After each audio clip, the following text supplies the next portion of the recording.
Thank you, Vikram. And I'd like to begin by congratulating 1.4 billion brothers and sisters in India. 140 crore देशवासियों को बधाई देना चाहूँगा.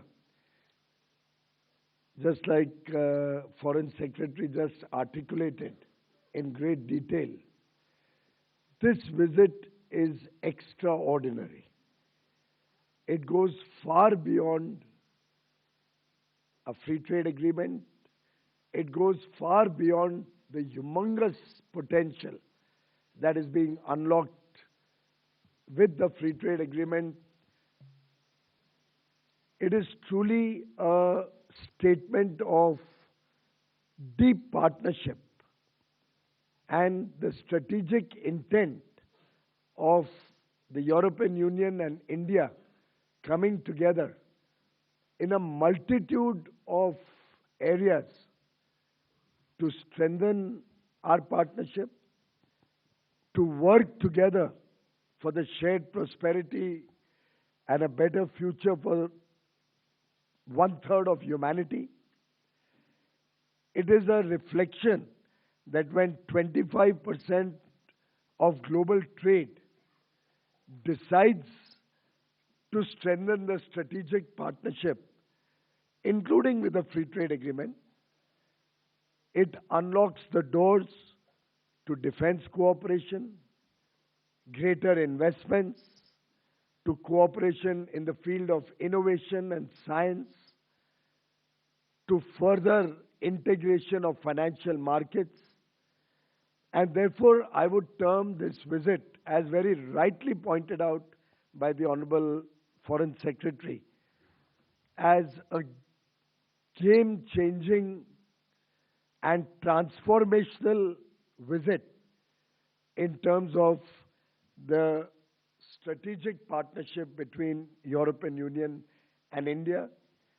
And therefore, I think congratulations are in order to Honorable Prime Minister Shri Narendra Modi ji, to Her Excellency Ms. Ursula von der Leyen, the President of the European Commission, and His Excellency Mr. Antonio da Costa, the President of the European Council.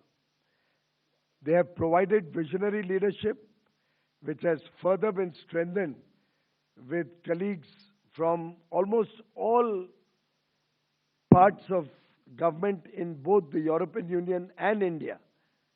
Everybody playing their role to prepare the roadmap and lay the foundation for a very powerful economic, geopolitical, and strategic partnership of the 21st century.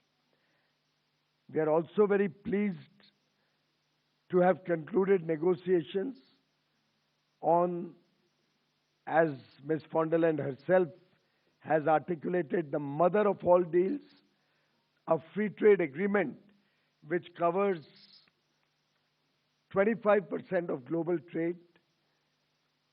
It is our 8th free trade agreement under Prime Minister Narendra Modi, each and every one of them with developed nations and collectively reflecting an agreement between India and 36 developed nations. With these 27 of the European Union, 4 from the EFTA, 31 and 6 more, 37 developed nations and India have entered into free trade agreements in a short span of 4 years under the leadership of Prime Minister Narendra Modi.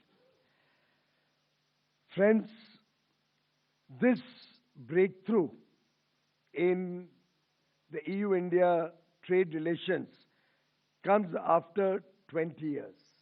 You're all aware the discussions were launched in 2006. 16 rounds of negotiations were held.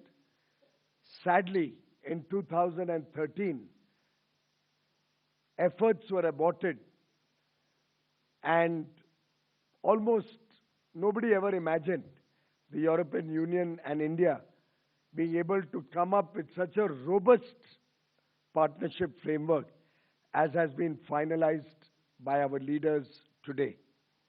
In fact, when we relaunched negotiations in mid 2022 and laid the initial foundational work, prepared our game plan and way forward, we had elections in India and then in the European Union through 2024. So the heavy lifting for this FTA really started after the historic visit of the European Union Trade Commissioners led by Ms. von der Leyen in February 2025. And I think it's been the labor of love of the entire government in European Union and India, burning the midnight oil, persevering, working in a spirit of cooperation, India negotiating with self-confidence, both sides agreeing to focus on what is good for both set of countries, the European Union and India, leaving the sensitive issues aside,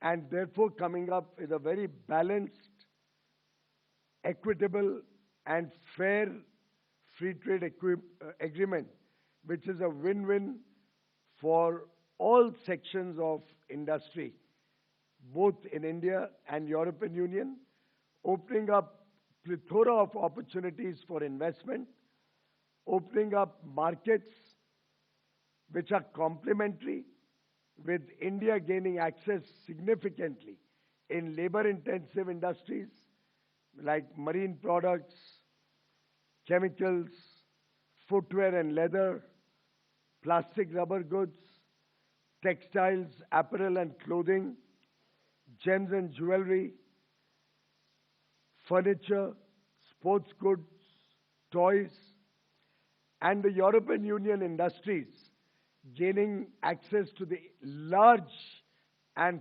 fastest growing economy of India in innovation, technology, sectors of precision engineering, and areas where India continues to look for partnerships and technologies from across the world.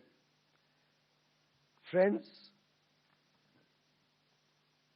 this agreement covers almost 99% of the total exports that are sent from India to the European Union, and about 97% plus of the total exports from European Union to India, something which is unprecedented and reflects the strength and the depth of this agreement.